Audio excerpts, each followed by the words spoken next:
सभी को नमस्कार। परसेंटेज की एक और वीडियो लेकर एक बार फिर आप सभी के समक्ष हाजिर हूं। ठीक है, पिछले वीडियो में हमने चुनाव संबंधी प्रश्न कुछ पढ़ लिए थे और कुछ जो है खर्च संबंधी प्रश्न पढ़े थे। चलिए इसी तरह के कुछ प्रश्न आगे देखते हैं। कह रहा है, एक व्यक्ति अपनी आय का 9.1/11% यातायात पर खर्च करता है। शेष का 11.1/9% बच्चों पर और शेष का 10% खाने पर खर्च करता है। व्यक्ति का कुल खर्च 24,000 रुपए है, तो उसकी आय ज्ञात कीजिए। देखिए, सबसे पहले उसने खर्च किए हैं 11.1/9%, 9.1/11%। इसका मान कितना होता है? 1/11। अगर आप लोगों ने अभी इनके मान वाली वीडियो नहीं देखी है तो एक बार जरूर देख लें, क्योंकि जब तक आपको मान पूरी तरह से याद नहीं होंगे तब तक आपको सवाल जल्दी नहीं लग पाएगा। ठीक है, अगर आपको सवाल जल्दी से जल्दी लगाना है, अपना टाइम बचाना है, तो जितने भी मान मैंने लिखवाए हैं वो सारे एक बार याद कर लीजिए।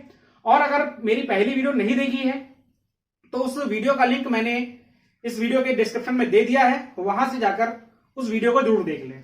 ठीक है, तो 9.1/11 का मान कितना होता है? 1/11। तो हम यहां पर लिख देते हैं इनकम और यहां पर लिख देते हैं सेविंग। इतना कमाया और इतना बचाया। देखिए, अगर वो 11 कमाता है तो 1 खर्च करता है उसमें से। अगर उसने 11 कमाए तो 1 खर्च कर दिया, बचा कितना उस पर? 10। ठीक है, जब तक हमसे सवाल में शेष कहता रहेगा तब तक हम उसको इस तरह से लिखते रहेंगे। देखिए, कह रहा है शेष का 11.1/9%। अब 11/1/9 का मान 1/9। अगर वो 9 कमाता है तो 1 खर्च कर देता है। 9 कमाता है, 1 खर्च कर दिया, तो बचा कितना? 8। फिर कह रहा है कि शेष का 10% खाने पर खर्च करता है। 10% का मान होता है 1/10। अब 10 कमाया, 1 खर्च कर दिया, बचा कितना? 9। ठीक है, गुणा कर लीजिए। अब गुणा करेंगे उससे पहले हम देखिए 10 से 10 को काट दिया, 9 से 9 को काट दिया, तो बचा क्या? इधर बचा 11 और इधर बचा 8। इसका मतलब क्या हुआ कि 11 कमाए और 8 बचाए। अगर 11 रुपए कमा के 8 रुपए बचा लिए तो खर्च कितने किए हैं? देखिए, खर्च किए हैं 3 रुपए। अब हमारे हिसाब से 3 रुपए खर्च किए हैं, सवाल के हिसाब से कितने खर्च किए हैं? 24,000 रुपए। तो देखिए, 3 में काहे से गुणा करें कि 24,000 बन जाए, तो 8,000 से गुणा कर दिए। अब कह रहा है उसकी आय ज्ञात कीजिए। आय कौन सी है? इनकम इधर है तो आय यही है। इसमें भी काहे से गुणा कर दें? 8,000 से, क्योंकि ये जो रेशियो मिल गया है पूरे सवाल में यही काम करेगा। तो 11 8 88, तो आय कितनी हो गई? 88,000। इसका मतलब उस व्यक्ति की आय कितनी थी? 88,000। तो चलिए कुछ और सवाल देखते हैं इस तरह के। अगला सवाल है, एक व्यक्ति अपनी आय का 12.1/2% बच्चों पर खर्च करता है। शेष का 10% यातायात पर और शेष का 11.1/9% खाने पर खर्च करता है।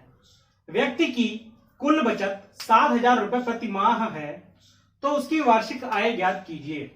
देखिए, सबसे पहले 12.1/2% खर्च किया, इसका मान कितना होता है? 1/8। तो ये हो गई इनकम और ये हो गई सेविंग। अगर 8 कमाता है, 1 खर्च कर दिया, 8 कमाया, 1 खर्च कर दिया, बचा कितना? 7।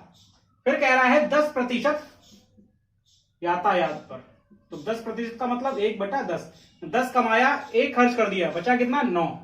10 कमाया, 1 खर्च कर दिया, 9 बच गया। फिर कह रहा है 11.1/9% खाने पर, तो 11.1/9% जो है वो खाने पर खर्च कर दिया। मतलब अगर 9 कमाता है तो 1 खर्च कर देता है। अगर 9 कमाया तो 1 खर्च कर दिया, बचा कितना? 8। देखिए, 8 से 8 कट गया, 9 से 9 कट गया, बचा क्या? 10:7। अब कह रहा है कि व्यक्ति की कुल बचत 7,000 रुपए प्रति माह है। देखिए, बचत हमारी यही तो है, सेविंग। हमारे हिसाब से कितना बचाता है? 7। और सवाल के हिसाब से क्या कह रहा है कि ये 7 ना होकर कितना है? ये 7,000 है। तो काहे से गुणा हुई है? 1000 से। ठीक है, तो अगर हम इसमें भी 1000 से गुणा कर दें तो ये क्या हो जाएगा? ये हो गया 10,000। ठीक है, इसका मतलब वो एक महीने में कितना कमाता है? 10,000 रुपए कमाता है। लेकिन हमसे उसकी मासिक आय नहीं पूछी है, हमसे कह रहा है वो वार्षिक आय, कि वो वर्ष में कितना कमाता है। तो एक वर्ष में कितने महीने? 12 महीने। तो 10,000 जो है वो 12 महीने तक कमाएगा, तो उसकी आय कितनी हो जाएगी? 1,20,000 रुपए। ठीक है, तो यही हो गई उसकी वार्षिक आय। चलिए अगला प्रश्न देखते हैं। देखिए अगला सवाल है, एक व्यक्ति आय का 5% यातायात पर खर्च करता है, शेष का 20% खाने पर खर्च करता है और उसके बाद 120 रुपए दान देता है। वह अभी भी 1400 रुपए की बचत कर लेता है, तो व्यक्ति की आय ज्ञात कीजिए। देखिए इस बार उसने 120 रुपए दान दे दिए हैं, तो इसको उस तरह से नहीं कर पाएंगे। तो देखिए इस बार हम मान लेते हैं कि वो 100 रुपए कमाता था, लेकिन देखिए 120 रुपए एक पूर्ण संख्या आ गई यहां पर, और मैंने पिछली बार बताया भी था कि जहां पर एक पूरी संख्या आ जाए, ठीक है, तो वहां पर हम साथ में x लगा लेते हैं। कह रहा है 5% यातायात पर खर्च कर दिए, तो 100x कमाए 5% खर्च कर दिए, मतलब कितने बचे? 95% बच गए। इसका मतलब 95x रुपए उसके हाथ बच गए। कह रहा है शेष का 20% खाने पर खर्च कर दिया। अब 95 का 20%, तो 10% हो गया 9.5, और 9.5 का 2 गुना 19। इसका मतलब 19x जो है वो उसने खर्च कर दिया किस पर? खाने पर। तो 95 में से 19 गए 76x। अब उसका रुपए जो बचे हैं वो बचे हैं 76x, और कह रहा है उसके बाद 120 रुपए दान कर दिए। इस 76x में से 120 रुपए उसने दान कर दिए। अब दान करने के बाद बचा कितना है? 1400 रुपए। तो ये दान कर दिए, दान करने के बाद उस पर कितना बचा है? 1400 रुपए। देखिए 120 इधर माइनस के उधर के प्लस के हो जाएंगे, तो 76x बराबर 1400 प्लस 120, तो 76x बराबर 1520। 76 से काटेंगे, 76 दूनी 152 और साथ में 0, x बराबर कितना आ गया? x बराबर आ गया 20। तो हमसे पूछा है व्यक्ति की आय ज्ञात कीजिए। तो आय में देखिए 100 और गुणा x है, x का मान कितना आ गया? 20। आय कितनी हो गई? 2000 रुपए। तो बस यही सवाल का आंसर हो गया। ठीक है, एक इसको दूसरे तरह से भी देख सकते हैं। यहां पर हम ये देखते हैं कि इसने 120 रुपए जो हैं वो बिल्कुल अंत में दान किए। मतलब क्या हुआ कि पहले उसने 5% यातायात पर खर्च कर दिए, 20% जो है खाने पर खर्च कर दिए, उसके बाद 120 रुपए दान कर दिए। अगर हम मान लें कि वो व्यक्ति दान ना करता, तब उस पर कितने रुपए बचते? भाई 1400 बचे हैं, 120 रुपए उस पर और बच जाते, तो कितने बचते उस पर? 1520 रुपए। और 1520 रुपए कब बचते? जब ये वाला खर्च कर देता और ये वाला खर्च कर देता। तो बीच में कोई संख्या आई नहीं है, तो देखिए 5% का मान 1/20, 20 कमाए, 1 खर्च कर दिया, कितने बच गए? 19 बच गए। तो 20 कमाए 19 बचाए। फिर कह रहा है 20% खर्च कर दिए, मतलब 1/5, 5 कमाए 1 खर्च कर दिया, बचा कितना? 4। तो देखिए 20 पंजे 100, 19 चौक 76, और इस 76 का मान को कितना दे रखा है? 1520। तो काहे से गुणा हुई? 20 से। इसमें भी काहे से गुणा कर देंगे? 20 से। ये कितना हो जाएगा? 2000। तो हम इसको इस तरह से भी देख सकते हैं, लेकिन ये केवल इसलिए देख सकते हैं क्योंकि इसमें जो 120 रुपए हैं वो सबके अंत में दान किए हैं। अगर ये दान उसने कहीं बीच में किया होता तो हम इसको इस तरह से नहीं कर पाते, फिर हमको केवल ये वाला तरीका लगाना पड़ता।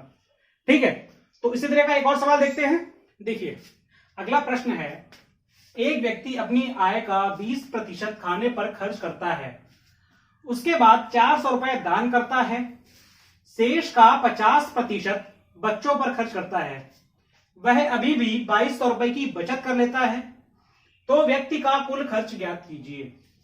देखिए पिछली सवाल में उसने जो दान किया था वो सबसे अंत में किया था, इसलिए वो तो हमने बचत के साथ जोड़ दिया। लेकिन इस बार क्या कह रहा है कि 20% खाने पर खर्च कर दिया और उसके बाद 400 रुपए दान कर दिए, और दान करने के बाद 50% बच्चों पर खर्च किया है।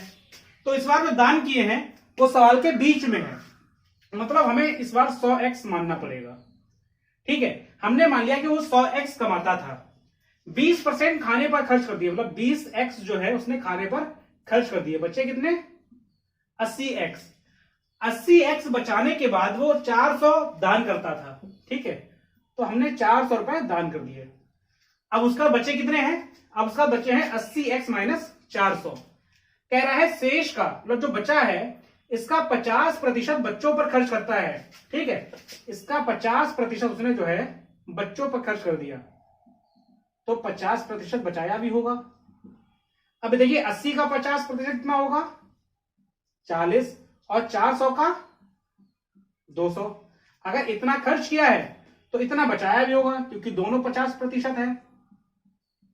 देखिए 40x माइनस 200 उसने बचा लिया, और सवाल के हिसाब से उसकी बचत कितनी दे रखी है 2200।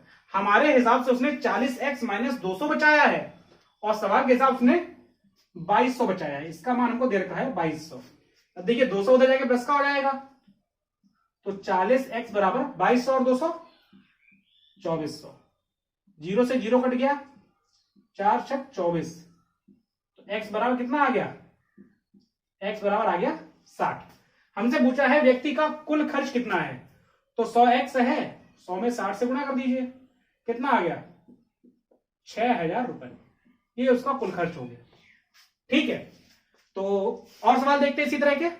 अगला प्रश्न है, एक व्यक्ति अपनी आय का 11.1/9% खाने पर खर्च करता है, उसके बाद उसके पर्स से 1000 रुपए चोरी हो गए, शेष का 25% बच्चों पर खर्च करता है, वह फिर भी 5250 रुपए की बचत कर लेता है, व्यक्ति का कुल खर्च ज्ञात कीजिए। चलिए मान लिया हमने कि वो 100x कमाता था, ठीक है। अब देखिए सबसे पहले कितने खर्च किए हैं 11.1/9%, मतलब 1/9 खर्च किए हैं। अब देखिए अगर हम 100 का 1/9 निकालेंगे तो संख्या हमारी पॉइंट में आ जाएगी, तो हम इसको एक काम करते हैं, इसको हम 100x ना मान के हम इसको 90x मान लें। क्यों, उससे क्या होगा, देखिए अब 90 पर जो है वो 10 रुपए खर्च करता है, अगर 90 कमाता है तो 10 रुपए खर्च करता है, तो 10 रुपए खर्च होगा तो बचे कितने 80x, ठीक है। उसके पास 80x रुपए बच गए, फिर क्या हुआ कि उसकी पर्स से 1000 रुपए चोरी हो गए, ठीक है, 1000 रुपए चोरी हो गए। अब उसका कितने बचे हैं, अब उसका बचे हैं 80x माइनस 1000। कह रहा है शेष का 25% बच्चों पर खर्च करता है, 25% खर्च कर दिया कहां बच्चों पर, तो बच्चे कितने 75%। 80 का 25% कितना होगा 20x, और 1000 का 25% हो जाएगा 250।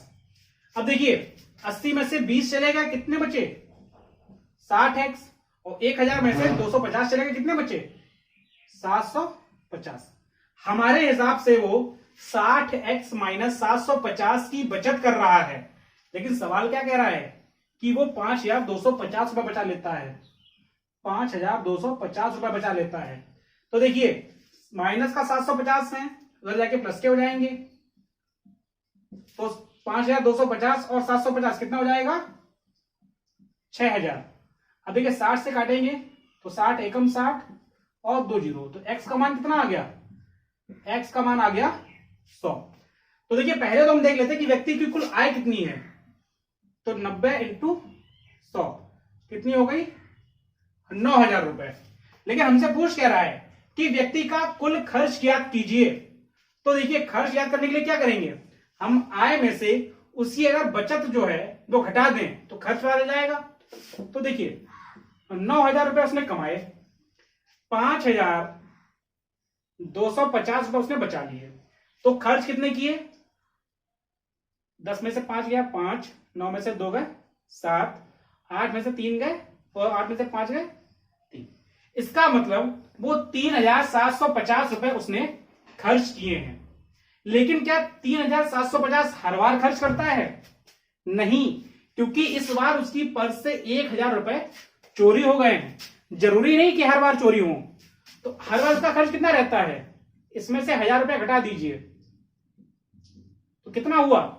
इसका मतलब वो व्यक्ति हर बार कितना खर्च करता है 2750 रुपए। ठीक है, तो आज के लिए इतना ही रखते हैं। आपको हमारी ये वीडियो कैसी लगी हमें कमेंट करके जरूर बताइए। अगर आपको हमारी ये वीडियो पसंद आई हो तो हमारे चैनल को सब्सक्राइब कीजिए, हमारी वीडियो को अधिक से अधिक शेयर कीजिए। तो keep learning, keep watching and keep sharing. Thank you.